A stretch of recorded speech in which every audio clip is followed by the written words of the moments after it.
A recent article discussed the concern that, with nuclear weapons capable of being delivered reliably to the American homeland, Kim Jong Un could use them to threaten the US in more than one way. One premise was that North Korea would threaten an American city with a nuclear strike if the US interfered when Pyongyang attacked Seoul with conventional weapons. The US would then be faced with three unpalatable options: 1. Allowing the North to attack the South with no response, 2. Committing American ground troops to South Korea's defense with subsequent heavy loss of life, or 3. Allowing Beijing to restrain Pyongyang, thus putting Seoul in China's debt and reducing Washington's influence in Asia. The thinking is that a preventive strike against Pyongyang's nuclear facilities is required now before conditions worsen. However, instead of that, the focus ought to be on nullifying the threat, rather than starting a war or waiting for one to happen. As it turns out, the US has faced a very similar situation in the past and learned how to deal effectively with it, without resorting to a preventive strike. Lessons from history: shortly after the Soviet Union developed its own atomic and thermonuclear weapons, the US faced a dilemma in Europe. The USSR had massed conventional forces on its borders with NATO nations. Washington could not afford to match Moscow's conventional military but knew that it had far superior nuclear forces, including tactical nuclear weapons that could be stationed in the NATO countries themselves. The thinking is that a preventive strike against Pyongyang's nuclear facilities is required now before conditions worsen. Thus, during the 1950s and 1960s, Washington employed a doctrine of escalatory nuclear response to defend its NATO allies. It was designed to prevent the USSR from attacking Western Europe simply by letting it be known any such attempt would be met immediately by a nuclear response. Washington tacitly admitted that its own conventional military forces and those of the NATO nations were inferior to those of the USSR. But since Moscow recognized that its fledgling nuclear forces were in turn outmatched by those of the US, the Soviet Union conceded defeat in the challenge. The immediate escalatory nuclear response doctrine worked. North Korea can be deterred without a war. Photo, Rodong Sinman. There are striking similarities between the challenge facing NATO and the US decades ago and the situation on the Korean peninsula today. The artillery and rocketry that North Korea has massed along the demilitarized zone DMZ with South Korea present a challenge to both South Korea and the US. Those weapons are dug into mountains facing away from the DMZ and would be devilishly difficult to take out in any preemptive strike.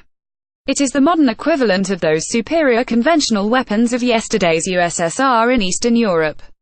It is clear that using conventional weapons alone to attack South Korea would doom the North to eventual defeat once the US became fully engaged in defending the South. Before that victory came about, however, there would be horrible destruction and loss of life all around. That is the motivation for Pyongyang to blackmail Washington against interfering by the threat of a nuclear attack on an American city. And that is the motivation for Washington to preventively attack. But since Pyongyang would certainly retaliate by striking at Seoul, that is motivation to not preventively strike the North. That is not the end of it, since clearly something must be done, and a preventive strike does seem to be the least bad option, from an American perspective.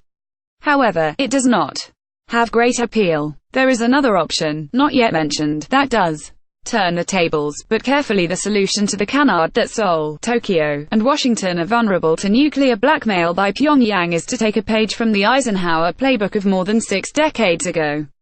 Washington would need to ensure that Pyongyang understands the power of standoff nuclear-equipped cruise missiles and other weaponry. The US must make it abundantly clear to North Korea that, should it initiate a conventional weapons attack on South Korea, or any other US ally such as Japan, the American response would be an immediate escalatory nuclear bombardment of the North.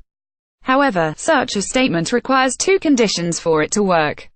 One is that the promised response is seen as credible. In Europe, that was done by placing tactical nuclear weapons in the European theater. That would not be necessary for the challenge of North Korea, and in fact it might be unwise to place tactical nukes on the peninsula. There are reasons for not putting tactical nukes in South Korea. Seoul would insist on having co-authority, something similar to the dual key provision that existed in Europe, wherein the NATO nation hosting the tactical nukes had to approve their use along with US authorization, but such a requirement complicates timely battlefield response. Further, after the upcoming OPCON transfer in which US military forces in South Korea fall under the command of Seoul, Washington might lose some control over its most powerful weapon.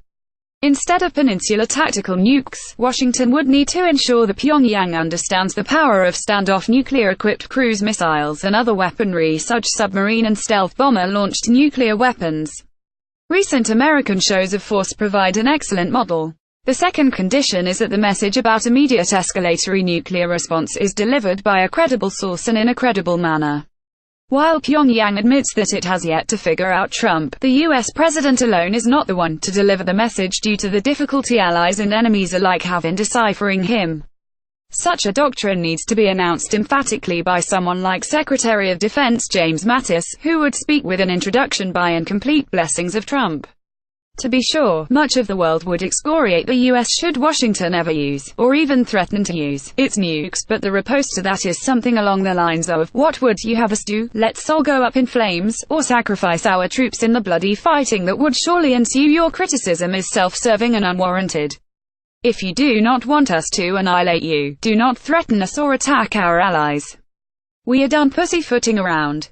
Edited by Oliver Hutham. Featured image, Department of Defense.